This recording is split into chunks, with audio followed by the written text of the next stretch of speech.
The Belonger, a novel. Written by Kathleen Mehuron and narrated by Kathleen Hewitt. Chapter 10. Holly sat in one of the 2 wrought iron chairs placed at a matching table. She could smell the fresh white paint on them as she studied the yard. Her appreciation for the spot made her glow. "I've never noticed how beautiful it is out here," she said. "These shade trees are huge by Turks and Caicos standards." Under their shelter, a cool breeze blew across the yard. Anthony patted her hand and smiled at her. "As hard as you work, you probably never have a minute to sit still and enjoy the simple things." Holly warmed inside at the realization that he understood that much about her. Yet she felt conflicted when she thought about him and his day-to-day life. "I wonder if he knows what hard work really is. Compared to my old job, running the Sand Dollar is a piece of cake. He wouldn't know how to do what I do. He's so entitled." To change the subject, she said, "Now that I know how gorgeous this garden is, I may ask Erica if I can bring a cup of tea over in the afternoons. It's so private. It can be a mini getaway from my own business." She took in a deep breath and let out a contented moan. Anthony nodded in agreement. "I've never had the knack for gardening, but it doesn't stop me from admiring those who do." They sat together tranquilly in a comfortable silence. She thought this was unusual for him, but she didn't feel at all compelled to entertain him, to be anything more than what she was at this exact second. She let her gaze drift, taking in the greenery surrounding them, and noticed something that interested her. "Look at those succulent plants. With their thick, shiny leaves, they look like they are bursting with something wonderful." Anthony became suddenly quite animated, as if inspired to disclose an important thought. "For a bit of time, I was fascinated by reports of afterlife experiences," he shared. "You know, when someone is declared dead, but they're brought back to life. Many of these people go to what some would call heaven. The stories are remarkably similar. One observation given over and over again is that when you get to the afterlife, you can visibly see a life force surging through every living thing. Witnesses' descriptions of plants have always been especially fascinating to me. Now, don't laugh, but I think I feel the force they are talking about when I'm surrounded by nature like this. I'm rejuvenated. It gives me a charge of something. Look at my arms. I've got the chills just talking about it. I suppose that's why I love to scuba dive as well.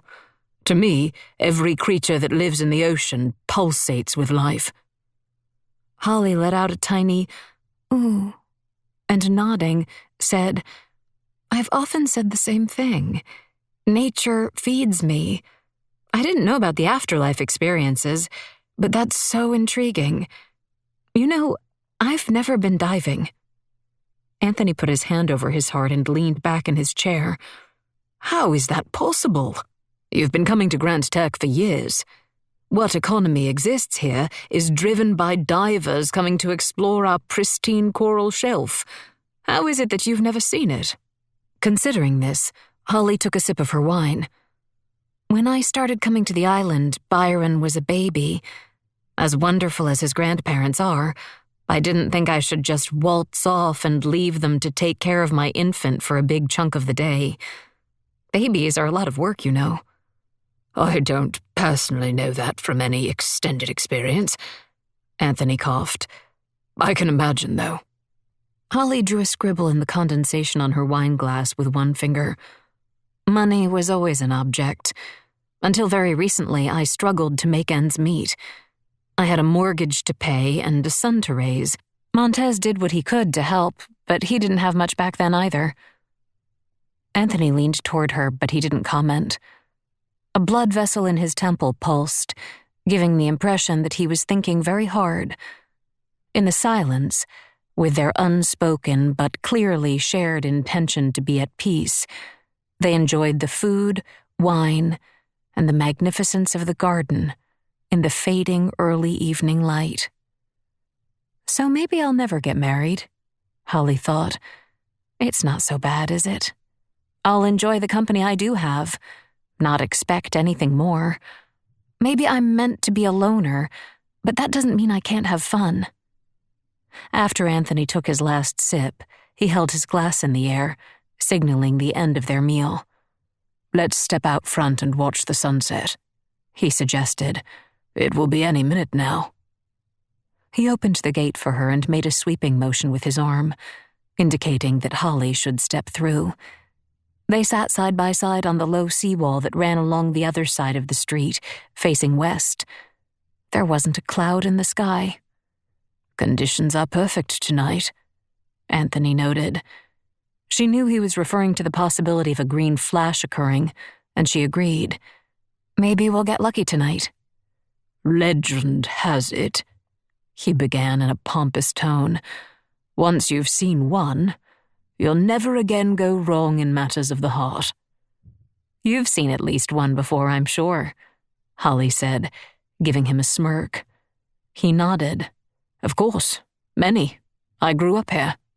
"So much for the legend about matters of the heart, then." She stuck out her tongue at him. "My gosh, I'm flirting." Anthony bulged his eyes out comically. "No need to spoil the moment." She leaned toward him as they both laughed. He was fun. She had to admit it. She gasped as the sun's rim turned that rare shade of green. Only then, in that fleeting moment, did she realize she'd been holding her breath. "Oh, oh, oh!" she cried as the green faded away, throwing her hands in the air. "My God! It was like a movie. Like there was a director standing there with a megaphone shouting, 'Cue the flash!' I watch the sunset every night, and it happens so rarely that it gets to the point where you think you must have been mistaken, that the green flash really doesn't happen at all." She turned back toward him. He was still in an almost squatting position on the low wall. "Anthony," she said softly, her throat closing up. And then, to her surprise and his, she sat down next to him and hugged him. He put his arms around her but faced straight ahead, his body stiff. "It is beautiful," he said. "Every time. There's no doubt of that." "I didn't expect to be so moved," she said quietly as she released him. Her eyes filling with tears, she put her elbows on her knees and buried her face in her hands. Anthony patted her twice on the back. She straightened up, wiping her eyes, only to collapse back down again, now sobbing. He stroked her back slowly with one hand. "Geez," she muttered, hiccuping the way a child does when they are spent. "Sorry to be so emotional. You know, the last time I saw a flash was when Byron asked me to move to Grand Turk, and I came here to talk to him about it." No longer stiff, Anthony gathered her into one shoulder and put his arm across her back. He pushed the hair away from her eyes and kissed her forehead gently. It felt so natural that Holly relaxed into him. He had a marvelous scent that had nothing to do with his cologne. "Don't ever be sorry to shed tears of joy," he said. "We're all handed plenty of reasons for the other variety. The wonder of the great outdoors, frankly, is what I have always loved most in this world." She leaned against him, spent but content. "He really has tried to become my friend, mine and Byron's. He has a strange way of going about it, but he has tried." A strum of a major chord on an electric guitar filled the air. She heard an amplified voice call out, "Sound check, sound check." A snare drum shot out a sharp crack like a lightning strike. Someone on a bass guitar played a long run of deep, punctuated notes, joining the overall clamor. Holly's entire body tensed, anticipating the start of a song, and abruptly, there was silence. Until the band's drummer, who could clearly hear the crash of the ocean's swells from across the street, began to mimic them on his cymbals. Every clang sounded like a wave crashing onto a sandy shore. There were 2 Jamaican men in Cockburn town who kept horses they took down to the cruise center in the mornings and rented to tourists to ride. They suddenly appeared on the street between Salinas and the beach next to the Sand Dollar. Just as Holly noticed them, the band's percussionist began playing a woodblock, echoing the sound of the horses' hooves hitting the ground. The instant the horses had gone far enough away for the clomping noise to fade, the first verse of Bob Marley's song, One Love, burst forth, and then died out on the evening air. Anthony lifted himself up off the seawall with a groan and extended his hand to Holly, his eyes smiling down to where she was sitting. "They'll be starting soon. Shall we go in?" She took his hand gratefully, thinking, "I'd better wash the tracks of my dusty tears off in the ladies' room sink before the dancing starts. I must look like a lunatic." Chapter 11. Holly sat at her restaurant with a cup of black Dominican coffee against her forehead. She was nursing a major hangover. A tall glass of water sat on the table before her, condensing droplets streaming down the outside and saturating the paper coaster underneath it. I wish I could rehydrate myself as easily as that paper. A flock of bright pink flamingos flew overhead in a V-shaped formation. The sight of them momentarily brought Holly out of her haze of misery. When a second flock sailed by, she stood and walked toward the gate to watch them. It was then that she saw her son sauntering toward her from the south, and knew he'd spotted her too. She couldn't even bring herself to nod to him. She simply dragged herself back to her table and sat down. In a matter of seconds, Byron plopped down in the chair across from her. If she was not mistaken, he was laughing at her. "You were dancing with Anthony Bascombe last night." Holly put on her large framed sunglasses and turned away from him toward the ocean. Undeterred, Byron pressed her. "How exactly did that happen?" She waved one hand in the air and stammered, "Well, It was hard to remember it all, let alone describe the evening to her son. Finally, she said, "We had dinner. I find he grows on you after a while. We watched the sunset. Then the music started. Byron, please, you know I need some peace on Saturday mornings." He was laughing so hard at this point his head was on the table. "But seriously, Anthony?" With his elbow up and the back of his hand pressed to his mouth, he waited patiently for his mother to say more. Right now, Byron's mere presence annoyed her. Look how hard he's trying to contain his amusement, probably certain there is quite a story to be told here. She took in several swallows of coffee without comment. Byron just sat there with an expectant stare. As always, she couldn't help but admire the color of his gorgeous green eyes. Finally, he asked, "So?" "You obviously missed the part where he left with a gang of his young girls." Holly rolled her eyes. "You're not getting anything else out of me. Go away." "No, wait. I have a better idea. Let's talk about your night last night. Where are you coming from at this early hour?" It was rumored that Byron was spending time with a scuba diving cougar from Texas over at Bohio. Holly knew perfectly well that he was not about to discuss such a thing with his mother. She'd hit the mark perfectly. She got the silence she was longing for. Surrendering for the moment, Byron stood up and started walking across the road, still chuckling. "I can hear you," she yelled at him. He stopped in the middle of the road and started whistling a song. Holly drew in a sharp breath at the sound of it. She knew the tune. It was Gershwin's "I've Got a Crush on You." Byron stopped whistling and started singing it. She couldn't see him at this point because he was blocked from her sight by the kitchen. However, she could hear his tenor voice clearly, if a bit muted, singing about a handsome Romeo. Holly jumped out of her chair and started running after him, calling out, "You little shit, stop! Someone is going to hear you!" But she laughed as the words left her lips. Byron's only response was a jaunty salute. With that, He ducked inside the inn. Sunday morning found Holly feeling much better. She stepped out of her front door and surveyed the ocean for boats. Was there a cruise ship gliding in? If so, she would keep the Sand Dollar open for extended hours during lunch today. Whose sailboat was anchored offshore? Was it? Yes, Henry and Kristen were back. She was sure they would be by soon to say hello. She made a mental note to check to make sure she had their favorite lager in stock at the bar. How many dive boats were running trips this morning? Business looked good. And there were already 2 groups of snorkelers out by the wall. A great place to spot the migrating turtles, dolphins, and humpback whales who used the passage next to it like a superhighway.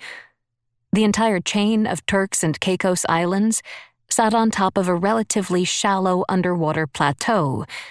The natural reef growth had led to the creation of many canyons and swim-through spots over the years, great for snorkelers and divers. As she stared out in that direction, Holly saw a shiny new boat anchored nearby, bobbing and swaying in the water. She took in the cut of it proudly, for it was Byron's new boat, the Halcyon. He'd named it after a mythical seabird that never came close to shore and, according to legend, nested at sea about the time of the winter solstice. It was also said it had the power to calm the ocean waves. Everyone on island commented regularly on the similarities between Byron and Montez. When he was Byron's age, Montez's parents had already inherited large tracts of land. Much of it was oceanfront, on some of the most beautiful beaches on Earth. After several international travel writers fell in love with Grand Turk's unspoiled beauty, the real estate market suddenly picked up. But the Currys found the old expression, "You have to have money to make money," to be true. In order to develop their property, they needed cash, to hire surveyors and attorneys, and even just file with the government of Turks and Caicos for the necessary permits. Montez was only 21 when he took Toby Trombley up on his offer of high-paying work in Vermont and flew to the United States to make money. The only reason he strayed so far from home was so his family could work toward selling their land. Though he was horribly homesick, Holly watched him work determinedly that season to make his family's dream come true. Coralise and Sanford had told Holly many times that Montez had always been industrious. When he was only a child, his astonished parents listened as he described his observations of how, although business owners were the most prosperous people in town, dive masters did well too. He wondered aloud what he could do if he had a job like that. As his parents told the story, he had no problem getting hired on at the dive shop to wash salt water off the equipment at just 10 years old. And since they only needed him a few hours a day, he went to the place across the street and asked for work there, too. For 2 years, he could be seen running between the 2 businesses every day, trying to please both of his bosses in a timely manner. It was a town joke that he'd sent up clouds of dust behind him as he sprinted back and forth across the dirt road several times a day. The image of the little boy so captivated the locals' imaginations, his name became a catchphrase. If anyone seemed to be in a hurry, they would say, "Hey, Montez, you got to slow down." By the time he graduated from high school, Montez was the manager of both of those dive shops. Although it seemed to Holly that Byron was not as driven as his father had been at his age, he sent up plenty of his own dust clouds as he motorcycled his way from his father's building sites to Duke Street and back again. Between the projects he did for Montez, his work at the Sand Dollar and Inn, and his new venture running excursions for scuba divers and snorkelers, he was a busy man. His grandparents got a real kick out of how similar Montez and Byron were, and when they talked about it in Holly's presence, her chest swelled with pride at the man her son had become. Smiling, she listened to the gentle knocking sound of Byron's anchored boat as she tightened the laces of her running shoes. She swept her long hair back in a ponytail and jogged in the direction of the seawall. On her morning runs, she always passed the same small crew that was responsible for keeping the waterfront avenue, which for some historic reason she didn't fully understand, changed names from Duke Street to Front Street to West Street, the farther south she ran. Clean and swept. She usually passed by 3 different portable radios as she went as well. Apparently, the music helped ease the physical labor of the road cleanup. From Holly's perspective, it was a riotous soundtrack for her already beautiful morning routine. Merengue, bachata, and hip-hop Creole music were turned up as high as the little receivers could go. The effect was scratchy, but infectious and lively. Yesterday morning, however, she had noticed something different happening, and here it was again today. Instead of music, the workers were listening to the news, and the reception was perfectly tuned in. Over the panting sound she made as she picked up speed, she could only catch snippets of the reports as she passed by the wrought iron gates of the majestic Grand Turk Inn. The word intensifying jumped out at her as she swept by, followed by huge storm surges, strong winds. The last radio in the sequence of 3 was usually placed at the crossroads where the biggest seawall began. As Holly climbed up onto the wall, the name Nestor was announced loud and clear on the breeze, though she couldn't make out anything else said by the announcer. On her way back home, running down the shady side of the narrow lane, she noticed the laborers were gone. Holly knew her world on Grand Turk was something of a bubble, and it was one she embraced wholeheartedly. The consequence of her isolation was that she often missed big news stories. But if she were being honest, that insulation from world events only added to the tranquility she treasured on island. Ignoring the news was a big part of what had made her historically intense anxiety a thing of the past. But something important was clearly going on, and she should find out what it was. She made a mental note to look at the news online when she got back home. Today, Byron was supposed to be hosting a boat party to celebrate the purchase of the Halcyon. He'd invited both his parents and grandparents to cruise with him over to Queen's Cay, where they would have lunch. Holly thought it more than likely that Henry and Kristen would be invited along too, once Byron realized they were back in town. She stopped short in front of Salinas and looked at the ocean. The water level is high, isn't it? Her internal clock unconsciously registered the frequency of the waves, and they seemed off to her too. They're moving faster than usual. She sprinted the rest of the way home to retrieve her cell phone and call Montez. He grew up here, she thought as the phone rang. He'll know if it's anything to worry about. But Montez didn't pick up.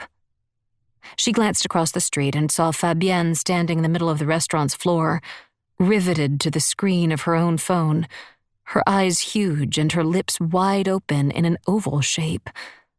Holly's heart leapt. She bolted across the lane and grabbed one of Fabienne's hands. Based on the woman's expression, Holly was certain that someone close to her had died. Terrified, she pulled a hand to her heart in empathy and asked, "What is it? What happened?" Fabienne's huge, dark eyes shifted to Holly's, and her face grew slack.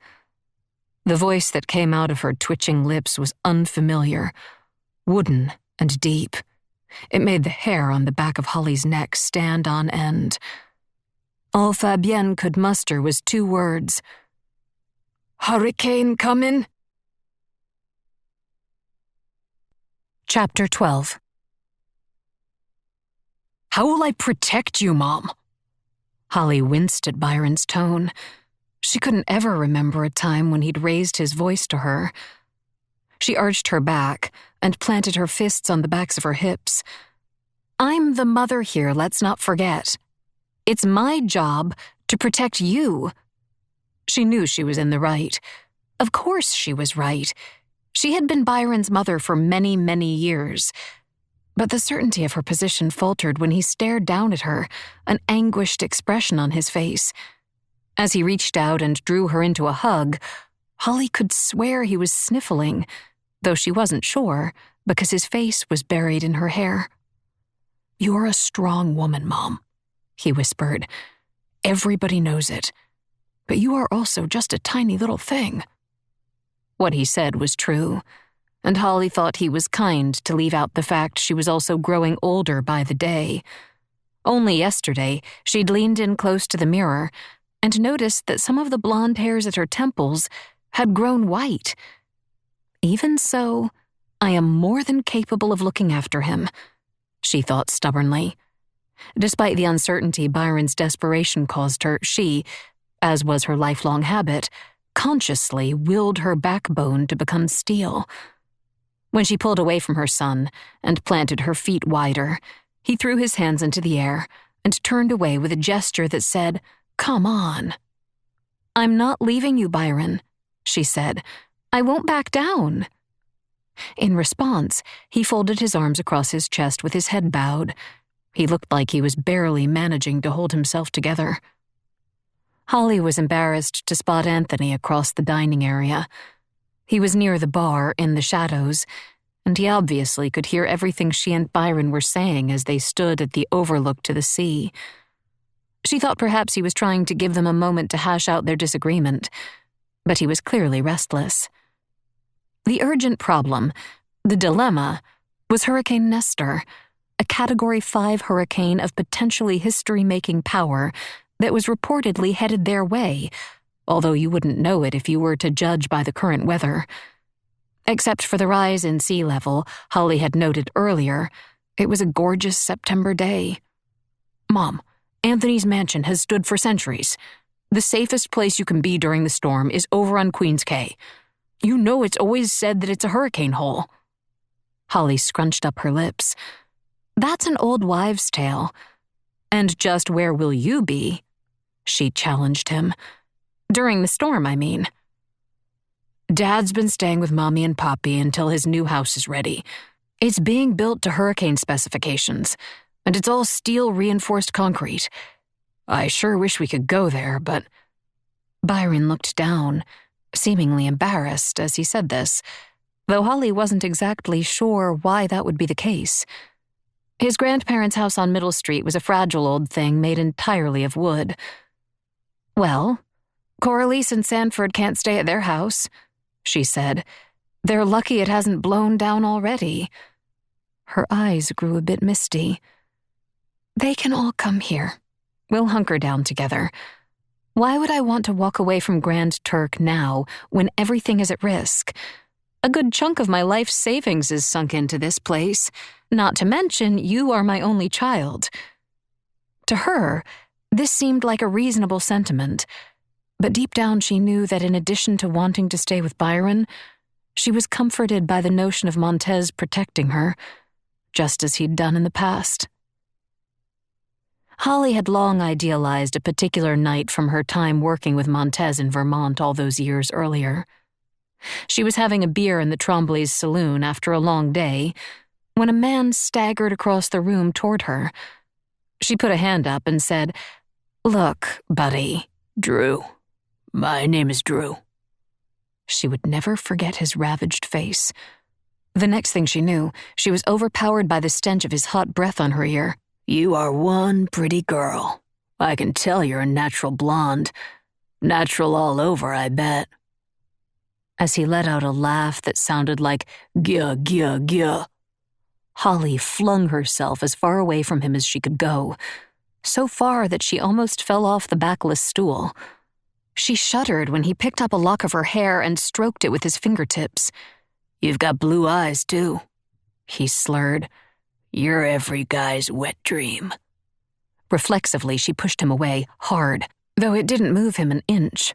Frightened, she held her hands up, palms forward, as a sort of peace offering. Thank you, Drew, but I'm visiting with my friend Jillian here." Holly motioned to the bartender. "I work for Toby and Sally Trombley, the owners of this place. I just came in to relax. I'm not looking for a date." Drew let out a low chuckle and stepped back. To leave, Holly thought. But instead, he just shifted his position to stand behind her. She didn't realize he was still there until she heard him growl, "I've got something that'll help you relax."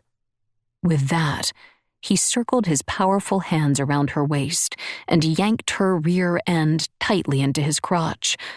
He had some nerve, including the audacity to slowly push his groin into her backside. In shocked silence, she locked eyes with Jillian, who wore an expression that said, "What the hell is he doing?" As Holly gripped Drew's wrists and tried to pull his hands off her, she saw Jillian dive under the bar, looking for the Louisville slugger she kept down there, Holly assumed. In the moments that followed, she and Drew engaged in an awkward struggle that set her hips rocking right to left and back again on her seat. If anything, he seemed amused by her resistance. "You can fight all you want, little lady, but you can't get rid of me that easy." It dawned on Holly only then just how drunk Drew actually was.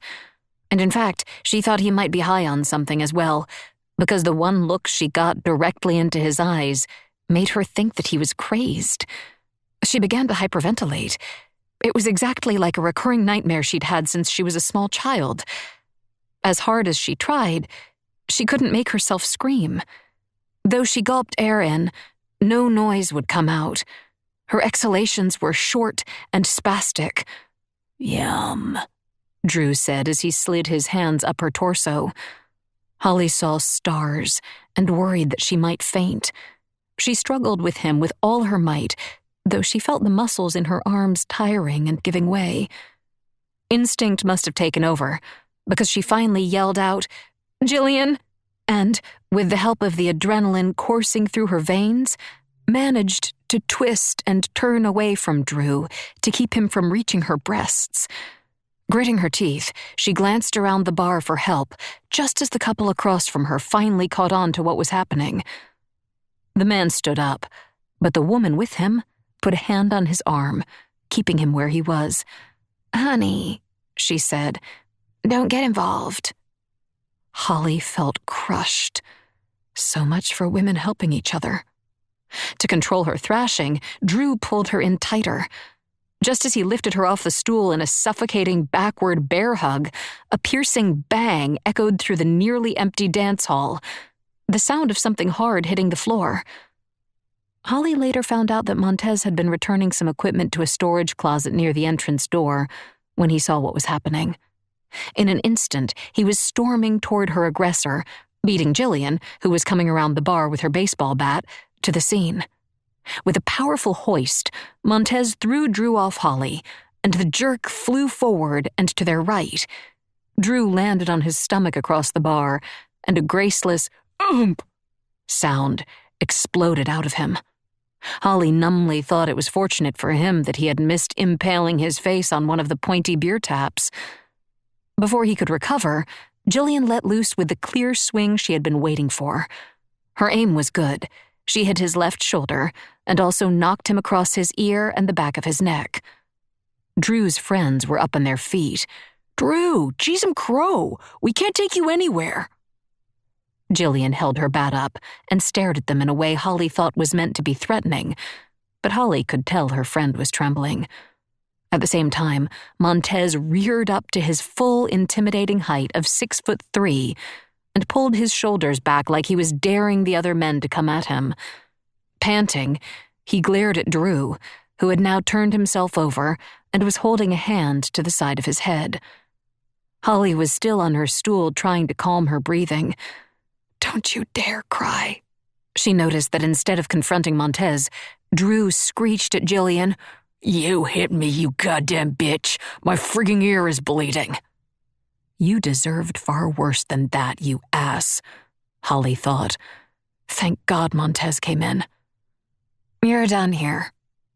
Jillian jeered at Drew defiantly, clearly pleased with the outcome of her efforts. Still mumbling curses, Drew peeled himself off the bar. Holly was happy that he looked foolish and weak as he slouched away. Though he scowled at her, she couldn't help but observe that he didn't dare look at Montez.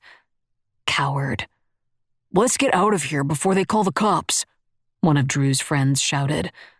Drew whined until the moment the heavy front door shut behind them with a clunk. Except for the quiet gasping sounds Montez and Jillian were making, the bar was silent for a long moment. Finally, Jillian recovered enough to state flatly, "Him lying on the bar like that, it was a bad angle for me to be able to really hurt him. If I'd had a better shot, I could have taken his head off. Montez, Lord, you should be on some kind of Olympic team the way you hurled him in the air. Her shoulders began to heave as she let out a nervous laugh. Holly noticed that her fingertips and toes, which had been totally numb just moments earlier, were suddenly tingling. The roaring in her ears was quieting too, and that enabled an array of thoughts to explode in her head. She leapt up from her stool. "Are we going to call the police?" In response to the question, Montez frowned, and Jillian grew thoughtful. "I think that's up to you, Holly," she said. "I'll support whatever decision you make." "Well, I don't want him coming back in here, but I don't want him arrested either. I don't want to turn this into a big deal.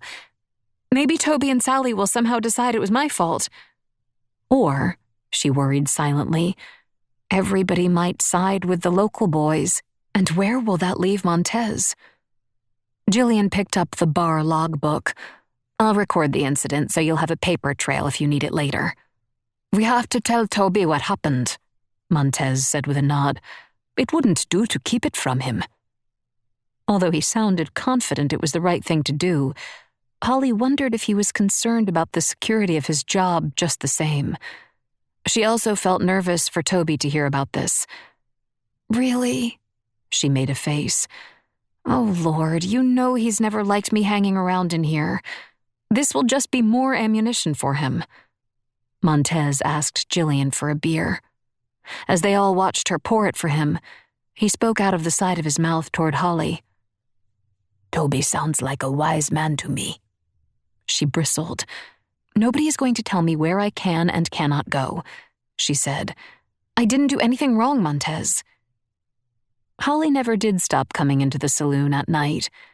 Instead, by some kind of unspoken agreement, Montez made it his habit to come over after closing the restaurant. When Toby thanked him for the extra hours he put in, watching over the bar at night, Holly had a sudden thought that sent a thrilling chill down her spine. He's not watching over the business. He's watching over me. Holly had observed that men tended to protect the ones they loved.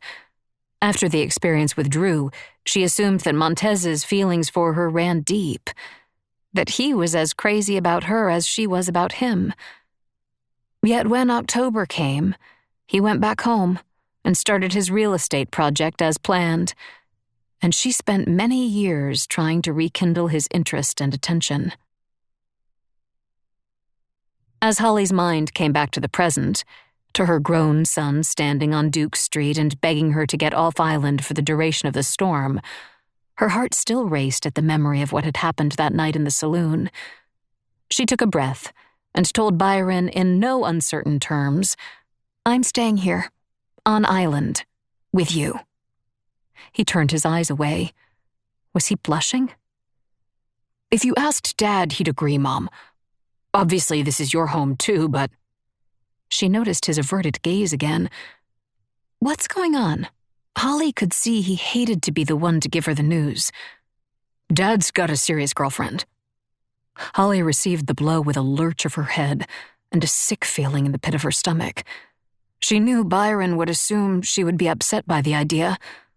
When he was only 5 years old, he'd told her, "When Dad's around, your eyes are like a light bulb that got turned on."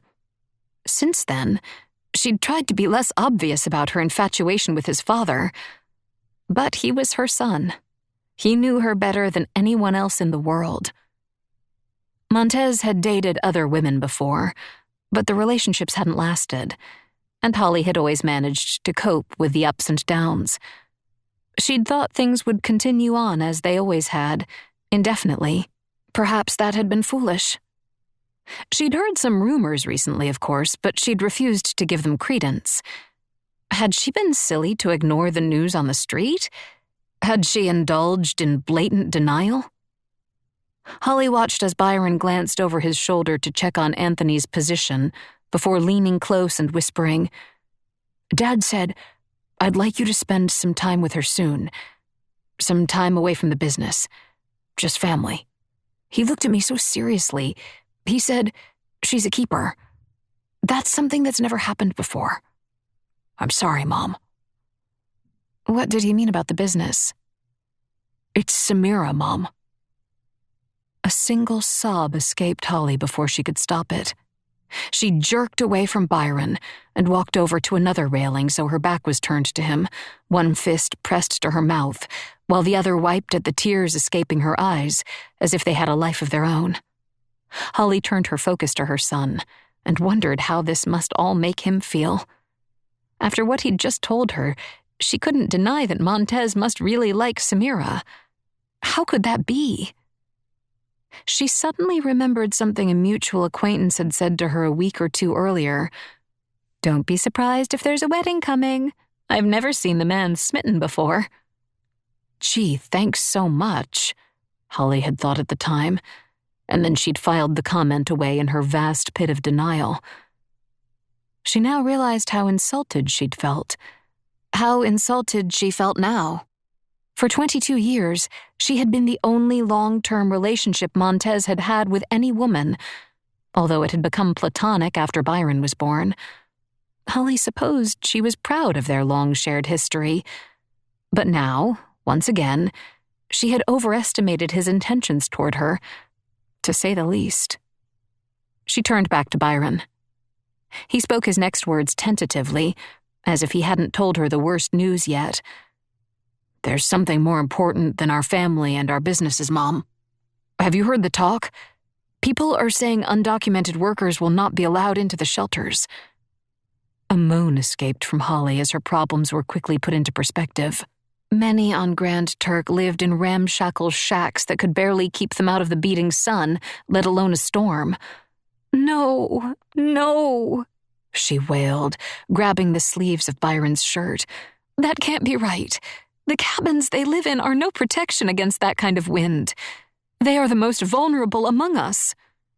"That's why, if it's true, I have to help out," Byron said firmly. "We have friends and employees who came to Grand Turk to work and to send money back home to Haiti and the Dominican. They really have nothing. If they need a place to stay, I could secure the main house, and they could camp out in the dining room. It's huge. But we don't know where this could lead. What will happen after? If things get bad enough, there could be looting. And I don't know what else. It's different for me. I'm a man, I'm young, I'll be fine." "That doesn't even make sense. Being young doesn't protect you from the power of a hurricane," Holly spat out, clenching her fists, although her fierce determination flickered when she thought of a young woman who helped them with the cleaning at the inn, and her precious toddler. "Byron, you can't make yourself responsible for everyone," she insisted. "What if something goes wrong? What if someone dies?" She couldn't get the image of a baby's frightened face, terrified by howling winds, out of her head. To her surprise, she dissolved into tears. "Mom, the main part of our inn is solid stone," Byron said gently. "The new roof was put in after the hurricane of 1866. It has been almost impenetrable for over 150 years. It's leaked, sure. It's been repaired and resealed, but it hasn't blown off, even though we've had, 50 hurricanes and cyclones since then? Even if the outer parts of the building sustain damage, there's a couple thousand square feet of safe space in the core building." He may have felt confident, but to Holly he looked smug. She imitated his expression back at him. "I like your logic. I will stay with you in our perfectly safe space. This is no time to leave my community behind, or my businesses, and certainly not my son."